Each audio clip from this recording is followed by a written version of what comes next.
Welcome to Payel's kitchen. কাতলা মাছের ঝোলের রেসিপি নিয়ে এসেছি।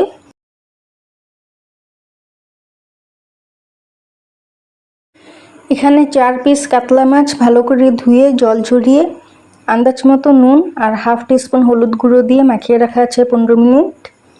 মাছে কিছুক্ষণ নুন হলুদ মাখিয়ে না রাখলে মাছের ভেতরে নুন ঢোকে না।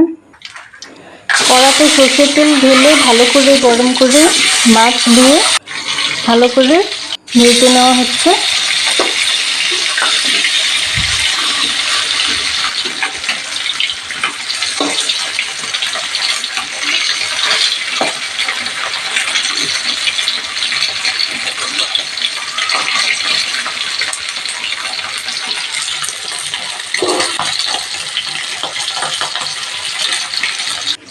এখানে 1 কেজি কাতলা মাছের পিস আছে।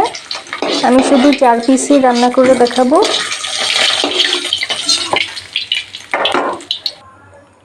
সব মাছের পিস ভাজা হয়ে গেছে। মিক্সি জারে 3টা পেঁয়াজ আর কিছু কাঁচা লঙ্কা আর একটু নুন দিয়ে একসাথে পেস্ট করে নেব। নুন দিয়ে পেস্ট করলে ভালো পেস্ট হয়, আপনারা চাইলে শিলনোড়াতেও বেটে নিতে পারেন। কাঁচা লঙ্কার পরিমাণ বললাম না, আমরা একটু ঝাল ঝালই খাই, তাই কাঁচা লঙ্কা একটু বেশি করে অ্যাড করলাম। শুকনো লঙ্কার গুঁড়ো আমরা খাই না, ঝালটা আপনারা আপনাদের পছন্দ অনুযায়ী অ্যাড করবেন। পেস্ট করে নিয়েছি। কড়াতে আন্দাজ মতো সর্ষের তেল ঢেলে ভালো করে গরম করে নিয়েছি। হিট লো আছে। 1/4 টিস্পুন হিং অ্যাড করে দিলাম। হিং অ্যাড করলে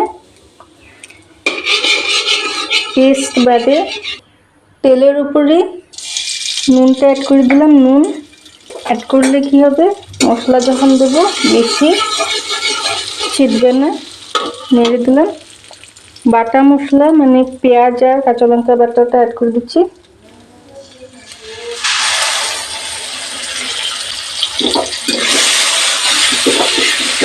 একবার নেড়ে হাফ টিস্পুন হলুদ গুঁড়ো অ্যাড করে দিলাম।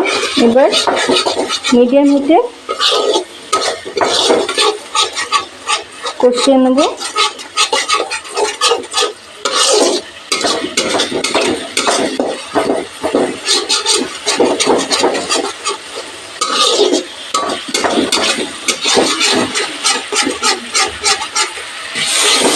মশলা থেকে হালকা তেল ছাড়া শুরু হয়ে গেছে। অতিরিক্ত কষাবো না, পেঁয়াজের ফ্লেভার নষ্ট হয়ে যাবে। একটা টমেটো কাটা আছে লম্বা লম্বা করে অ্যাড করে নেড়ে দেবো। টমেটো সফট হওয়া অবধি কষাবো, পুরোপুরি গলাবো না।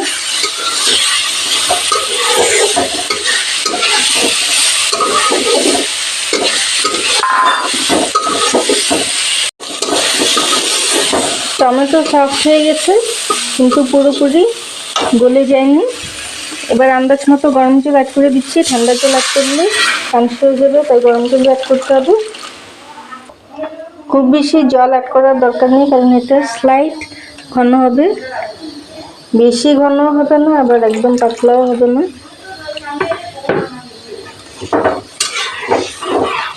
মিক্স করে দিলাম। বয়েল আসতে দেবো।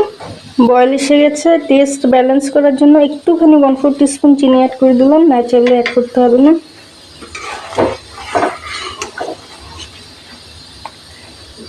এবার হালকা ঘন করে নেব হাই হিটে।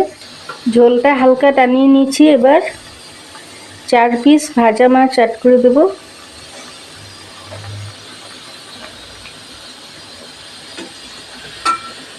মাছের মাথাও আছে।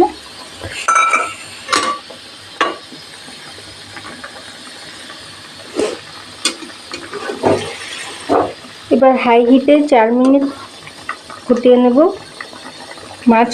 মাছ বেশিক্ষণ রান্না করলে গলা গলা হয়ে যায়, খেতে ভালো লাগে না। সাথে 2টো গোটা কাঁচা লঙ্কা ফ্লেভারের জন্য অ্যাড করে দিলাম। ঝোলটা ঘন হয়ে গেছে, গ্যাস অফ করে দিচ্ছি।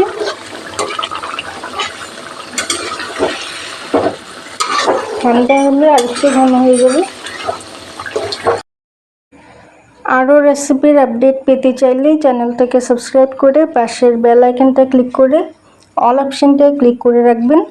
এতে কি হবে, আমি যখনই কোনো নতুন রেসিপি, নতুন ভিডিও আপলোড করব, সঙ্গে সঙ্গে আপনাদের কাছে নোটিফিকেশনস পৌঁছে যাবে। Thank you for watching.